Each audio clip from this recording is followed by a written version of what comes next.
नमस्कार, मैं हूं शीतल राजपूत। संवैधानिक तौर पर भारत एक धर्मनिरपेक्ष देश है, जहां सरकारी नीतियां धार्मिक आधार पर नहीं बनाई जाती। लेकिन अब सरकार की नीतियों पर देश के उपराष्ट्रपति ने ही इशारों में सवाल उठा दिए हैं।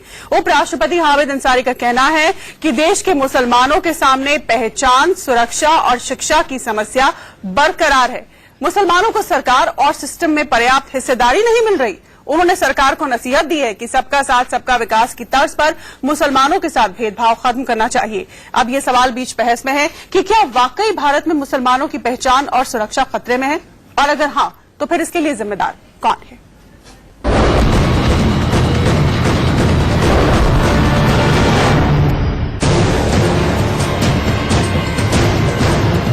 देश इस वक्त अधिक आबादी के तलाशे हैं। दौरान उपराष्ट्रपति हामिद अंसारी की सबका विकास सरकार रसूलैन काबिल सताइश है। इसके लिए अव्वलीन शर्त यह है कि हस्ब जरूरत इस्बाती इक़दाम उठाए जाएं ताकि एक मुश्तरका नक्ता आगाज और मतलूबा रफ्तार से सब में शाना बशाना चलने की सलाहियत को यकीनी बनाया जा सके। उपराष्ट्रपति ने साफ कहा कि सरकार को सिस्टम में मुस्लिमों की निष्पक्ष हिस्सेदारी के लिए काम करना जरूरी है, क्योंकि भारतीय मुसलमानों को अपनी पहचान, सुरक्षा, शिक्षा और सशक्तिकरण को बरकरार रखने में समस्या आ रही है। महरूमी, अदम शमूलियत और इम्तियाजी रवैये बशमूल तहफ़्फ़ुज़ फराहम करने में नाकामी हुकूमत और उसके अवामल की कोताही का नतीजा है। उन्हें हुकूमत ही को ठीक करना है। ये काम फौरी तौर पर अंजाम देना होगा और इसके लिए मुनासिब आलात तैयार करने होंगे। अब बड़ा सवाल यह है कि आजादी के 68 साल बाद धर्मनिरपेक्ष भारत में उपराष्ट्रपति को यह मुद्दा क्यों उठाना पड़ा? क्या वाकई मुसलमानों के साथ भेदभाव हो रहा है? मैं समझता हूं कि उपराष्ट्रपति माननीय अंसारी साहब ने जो बात कही है बहुत उचित बात कही है। आज जो अल्पसंख्यक समुदाय है, खास तौर पर मुस्लिम समुदाय, वो अपने आप को बिल्कुल एक तरह से अकेला महसूस कर रहा है। वायदा तो था इस सरकार का सबको साथ सबका विकास करने का, पर आज हो क्या रहा है? भेदभाव हो रहा है, और ये भेदभाव केंद्रीय सरकार के स्तर से हो रहा है, उसके मंत्रियों के स्तर से हो रहा है, उसके सांसदों के स्तर से हो रहा है, और ये बात आम होती जा रही है। सवाल ये भी है कि अगर उपराष्ट्रपति को लगता है कि देश के मुसलमानों के बारे में भी सबका साथ सबका विकास की तर्ज पर सोचना होगा, तो क्या पहले की सरकारों की मुस्लिमों के बारे में नीतियां ठीक थी? अभी जिस तरह की मोदी सरकार इस वक्त में जिस तरह का एक माहौल, एक वातावरण बनता चला जा रहा है, सबका साथ सबका विकास, मैं समझता हूं कि चीजें आगे बेहतर होंगी। क्योंकि अभी बहुत जल्द है, क्योंकि आज इसकी बुनियाद रखी जाएगी तो आने वाले वक्त में उसके आपको रिजल्ट दिखेंगे, ना कि 1.5 साल के अंदर आपको रिजल्ट दिखेंगे। जिस तरह से पिछली सरकारें थी, पिछली सरकारों ने सच्चर कमेटी की रिपोर्ट वो लेके जरूर आए, मगर उन्होंने समय उन्होंने किसी तरह का कोई इम्प्लीमेंट नहीं किया। हाल ही में धार्मिक आधार पर भारत की जनसंख्या के आंकड़े जारी हुए, जिसके बाद कई हिंदूवादी संगठनों ने ये शोर मचाना शुरू कर दिया कि जिस रफ्तार से मुस्लिमों की आबादी बढ़ रही है, उससे हिंदुओं का वजूद और पहचान खतरे में है। जबकि उपराष्ट्रपति कह रहे हैं कि भारत में मुस्लिमों की पहचान और सुरक्षा खतरे में है। ऐसे में बड़ा सवाल ये भी है कि क्या देश में सरकारी नीतियों पर भी धार्मिक आधार पर अमल होता है? Bureau report, India news. तो देश में मुसलमानों की पहचान और सुरक्षा को खतरा है, बयान बड़ा हो जाता है क्योंकि खुद उपराष्ट्रपति ये कह रहे हैं, देश के उपराष्ट्रपति हामिद अंसारी। इसी पर हम बहस करेंगे। हमारे साथ खास मेहमान जुड़ चुके हैं, हमारे साथ स्टूडियो में जुड़े हुए हैं आरएसएस के चिंतक संजीव उनियाल, मौलाना अंसार रजा, प्रेसिडेंट गरीब नवाज फाउंडेशन धर्मगुरु, मीम अफसल प्रवक्ता कांग्रेस के, और विजय सोनकर शास्त्री राष्ट्रीय प्रवक्ता बीजेपी के। सबसे पहले मैं चलूंगी विजय सोनकर शास्त्री के पास। शास्त्री जी, देश के उपराष्ट्रपति कहते हैं कि मुसलमानों की सुरक्षा, उनकी पहचान को खतरा है और सबका विकास, सबका साथ को इंक्लूसिव किया जाए, इस तरह कि उसमें मुसलमानों को भी शामिल किया जाए, उनके साथ भेदभाव हो रहा है। देश के उपराष्ट्रपति का यह बयान वाकई बहुत बड़ा माना जाएगा क्योंकि उपराष्ट्रपति है वो। नहीं, शीतल जी, निस्संदेह एक ये बहुत ही बेहतरीन बयान है। मैं भी इस बयान के बारे में यही कहूंगा, और खास तौर से मैं ये कहूंगा कि मुसलमानों की जो सुरक्षा और पहचान की बात का मुद्दा उन्होंने उठाया है, ये मुद्दा क्या 12 महीनों का डेवलपमेंट है? यह तो उन्होंने वो हकीकत बताया है जो इस देश में आज से पहले, इस सरकार से पहले जो तमाम सरकारें हुआ करती थी, खासतौर से कांग्रेस के 60 वर्ष के शासनकाल का एक उन्होंने स्वरूप बताया है कि क्या था इस देश में, कांग्रेस ने क्या किया इस देश में। आज भारतीय जनता पार्टी ने तो विकास की बातें आगे बढ़ करके कही हैं, और सबका साथ सबका विकास ये नारा ऐसा नारा है जिसमें टीम इंडिया की बात की जा रही है। इसमें कहीं यह बात नहीं है कि हम अल्पसंख्यक समाज को या मुस्लिम वर्ग को छोड़ करके ये बातें की जा रही हैं। आज हमारी सरकार के जितने भी योजनाएं हैं, चाहे वो कोई भी जनधन योजना हो, चाहे मुद्रा बैंक योजना हो, चाहे सफाई की योजना हो, चाहे कोई भी योजना आप ले लें, सारी योजनाएं कहीं न कहीं जाकर के गरीबों के दरवाजे पर पहले दस्तखत देती है। और अगर अल्पसंख्यक समाज के लोग, मुस्लिम वर्ग के लोग गरीब हैं, तो यह उनके लिए भी कहा गया है, ये इंक्लूसिव बात ही है, इसको समझने का है। आज उपराष्ट्रपति जी ने जो बातें कही हैं, बहुत ही अच्छी बातें कही हैं कि इसके लिए जिम्मेदार कौन है। आज पहचान और सुरक्षा की बात अगर मुस्लिम समाज के सामने है तो उसके लिए जिम्मेदार कौन है? क्या भारतीय जनता पार्टी की 12 महीनों की सरकार या 60 वर्ष की कांग्रेस की सरकार, जिसके शासनकाल में मुसलमानों की आज ये दीन दशा देखी जा रही है? इसलिए इस बयान को कई दृष्टि से हम भी बहुत अच्छा मानते हैं और इसका स्वागत करते हैं। और भारतीय जनता पार्टी की तरफ से और सरकार की तरफ से मैं ये जरूर आश्वासन देना चाहता हूं कि कम से कम हमारे मुस्लिम वर्ग के प्रति, अल्पसंख्यक वर्ग के प्रति, या किसी ऐसे वर्ग के प्रति जिसको कि विकास की आवश्यकता है, उसको सबका साथ सबका विकास के अंतर्गत ही रखा गया है। इससे कहीं उनको कहीं अलग नहीं मानना चाहिए। मीम अफजल साहब, आपकी प्रतिक्रिया इसमें चाहूंगी कि देश का मुसलमान सुरक्षा, पहचान और विकास का मोहताज है। बीजेपी कह रही है कि ये साल दर साल की कहानी है, इसको केवल 1 महीने की डेवलपमेंट नहीं कह सकते।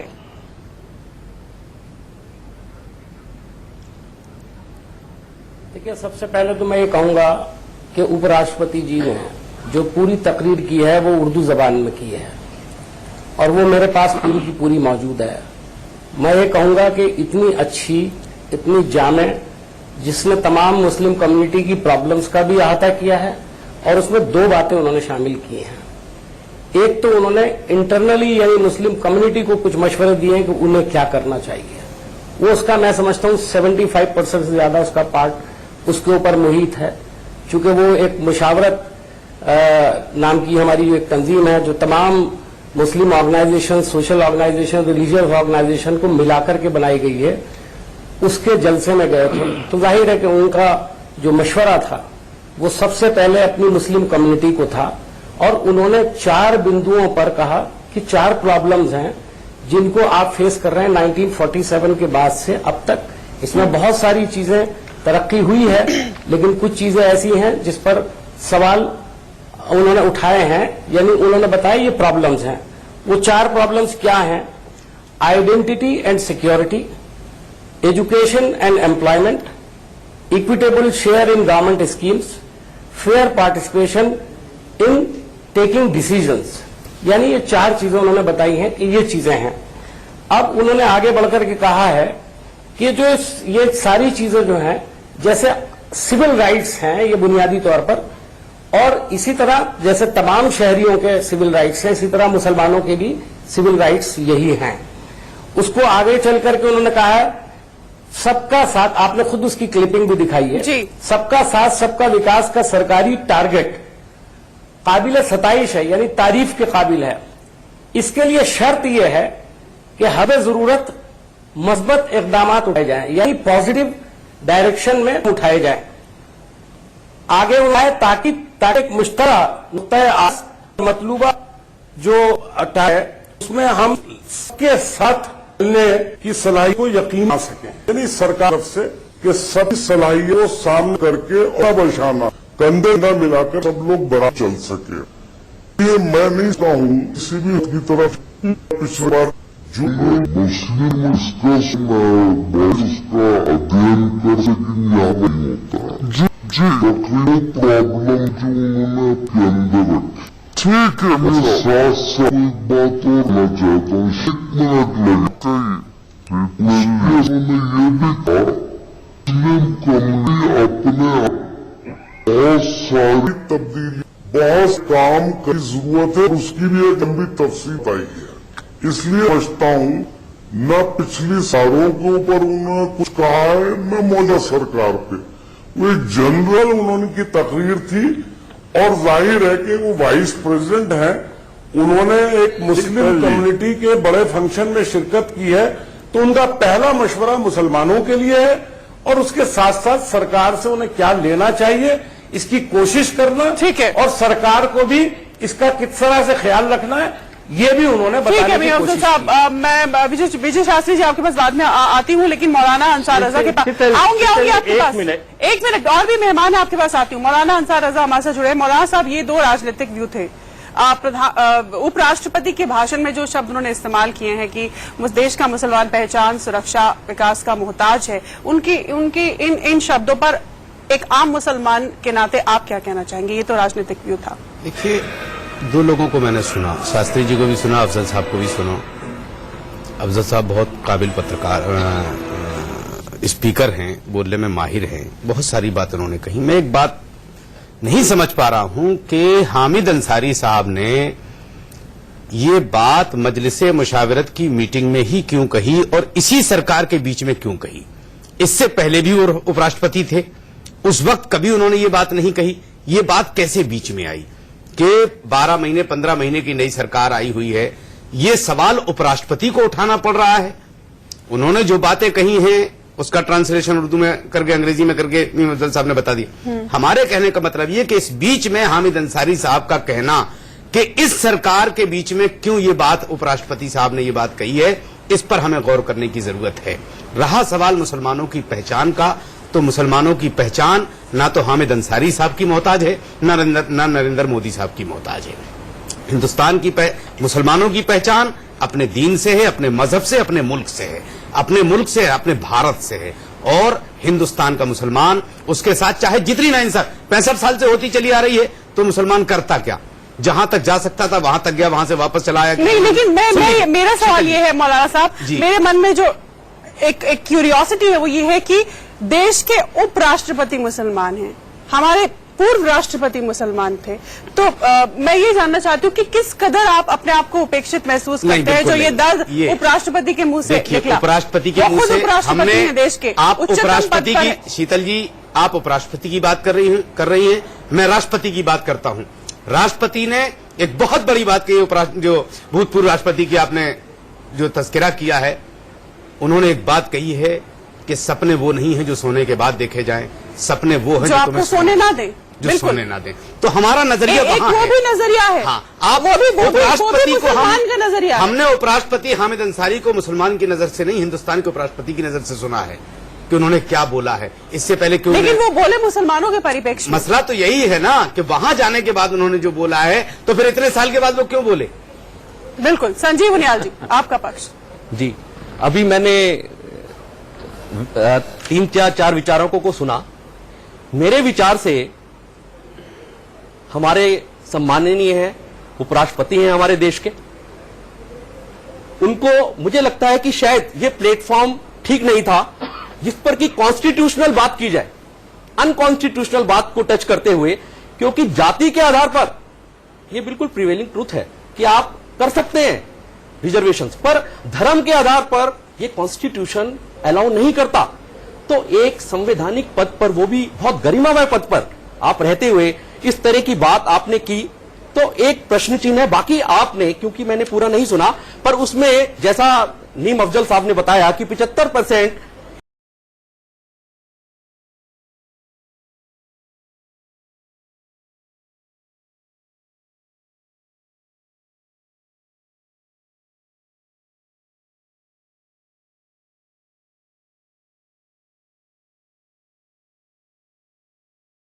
उसमें जैसा नीम अफजल साहब ने बताया कि 75% इस तरह की चीज थी कि मुस्लिम्स को क्या क्या सिविक कल्चर और कैसे कैसे अपब्रिंगिंग और क्या क्या सुधार लाने चाहिए, वो एक ठीक बात थी उस बीच में।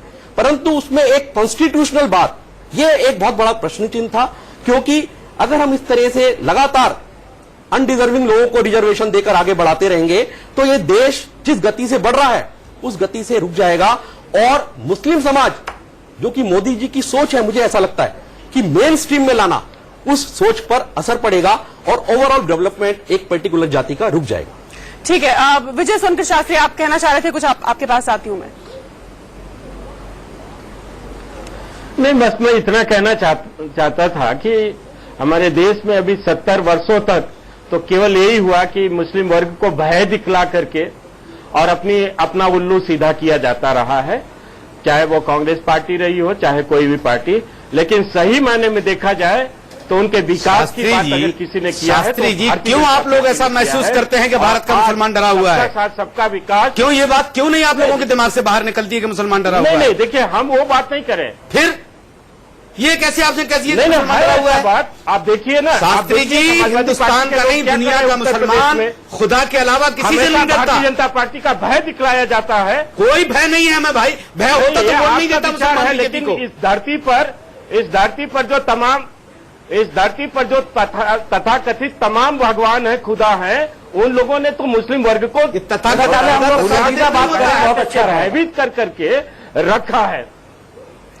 शास्त्री जी, मैं मानता हूं आपकी बात को, लेकिन मैं एक बात क्लियर कर दूं आपसे कि ना तो खुदा तथाकथित होता है, और मैं समझता हूं, जहां तक मेरी जानकारी है तो भगवान मैं कहना चाहता हूं, जहां तक मेरी जानकारी है, अगर बीजेपी तथाकथित किसी भगवान को मौलाना साहब, तो ये बीजेपी वाले को लोग मौलाना साहब, मैं भी जानता हूं जी, आपने तथाकथित का जो जुमला इस्तेमाल किया है वो मैं आपको बता रहा हूं कि हमारे खुदा तथाकथित नहीं होता, क्षेत्र से जुड़े हुए हैं। मैं वही आपसे सरकार अपने दिमाग से तमाम सरकारी पार्टियां निकाल हुए हैं कि भारत का मुसलमान डरा हुआ है। अलग होता है, ना तो वो बीजेपी से डरता है, ना आरएसएस से डरता है, ना बजरंग दल से डरता है, वो सिर्फ खुदा से डरता है और किसी से नहीं डरता मुसलमान। बीजेपी से डरने की कोई आवश्यकता नहीं है, किसी जरूरत ही नहीं है, कोई आवश्यकता नहीं है। समाजवादी पार्टी के लोग, कांग्रेस पार्टी के लोग जो डर गए होंगे तो कांग्रेस को फिर वोट दे दिया होगा, उनकी बात कर रहा हूं। चलिए ठीक है, खड़े नजर आए। ठीक है, मौलाना साहब, शास्त्री जी, हकीकत सामने आया है, इसलिए कांग्रेस को डिसोन कर दिया है। सोनकर शास्त्री जी, मैं आपसे गुजारिश करूंगा, ये बड़ी गंभीर बहस है, ये बड़ी गंभीर बहस है, इसको हम तू मैं ना डालें, ये इल्जाम न लगाएं कि किसने किसको भयभीत किया। नहीं, ये तो मैं नहीं हो रहा है, बल्कि हमने एक सच्चाई बताई है और इस सच्चाई को पूरा देश जानता है। मेरी बात अब मैं आपको बता रहा हूं ना, देखिए सोनकर शास्त्री जी, सच्चाई आप बता रहे हैं, मैं भी थोड़ी सच्चाई जानता हूं। मैं खुद मुसलमान हूं, मौलाना भी मुसलमान है, आप भी इस देश के वासी, हम भी इस देश के वासी हैं, और हम सबको बराबर के हुकूक हैं।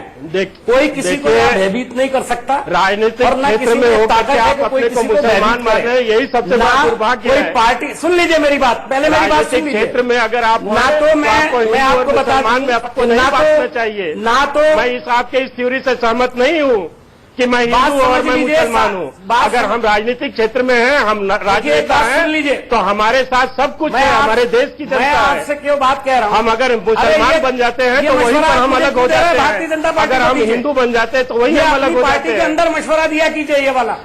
नहीं, मैं आप बात कर रहे हैं, अपनी पार्टी की समझदारी की बात करें, इसलिए मैं आपको समझदार की बातें बता रहा हूँ। जरूरत नहीं है, मैं जरूरत तो आप ही को है, हमारे आदत है, समझदार है, आपकी आदत है। हम लोग हिंदू मुसलमान की बात नहीं करते, हम लोग जाति पाति की बात नहीं करते हैं। विजय शास्त्री जी, बात आप नहीं कह सकते कि आप हिंदू मुसलमान की बात नहीं करते। गंभीर बहस ये कहते हैं जो मोदी को वोट न दे वो पाकिस्तान चला जाए की तरफ ले जा रहे हैं, क्या मतलब है? ये गलत है, उस पर भी कभी गौर करें। नहीं, वो उन नेताओं को भारतीय जनता पार्टी में परमिशन भी नहीं मिलता है। एमपी है बीजेपी से, क्या बात कर रहे हैं? पर्सनल बात होती है, वो भारतीय जनता पार्टी के प्रवक्ता के रूप में मैं आपसे बात कर रहा हूँ। मौलाना रजा जी, मौलाना रजा साहब, जरा बात करने दीजिए। अच्छा ठीक है, मेरा ख्याल है ये तू मैं का वक्त नहीं। ठीक है, मीम अब्दुल साहब, आखिरी 30 सेकंड आप अपनी बात पूरी कीजिए। हमको उस तक ही अपने आप को महदूद रखना चाहिए। मैं सिर्फ इतना कहूंगा कि अंसारी साहब ने जो कुछ भी कहा है वो बहुत गौर करने के लायक है। मौलाना ने यह सवाल उठाया कि उन्होंने इस वक्त ही ये सवाल क्यों उठाया। बहुत अहम बात आपने कही। देखिए, जब वो किसी वाइस प्रेसिडेंट, प्रेसिडेंट, प्रधानमंत्री जब इस तरह के किसी भी फंक्शन में जाते हैं तो जिन लोगों के दरमियान जाते हैं सबसे पहले उनके मुद्दे को ही देखा जाता है और उस पर ही बात की जाती है। लिहाजा उन्होंने बात की और बहुत मुनासिब बात की। चलिए, मैं समझता हूं उसमें कहीं कोई ठीक है, ऑब्जेक्शन क्योंकि वो नहीं है, मुसलमानों से बात ना कर ही रहे थे, कोई उनको उसको एड्रेस कर रहे थे, controversy इसलिए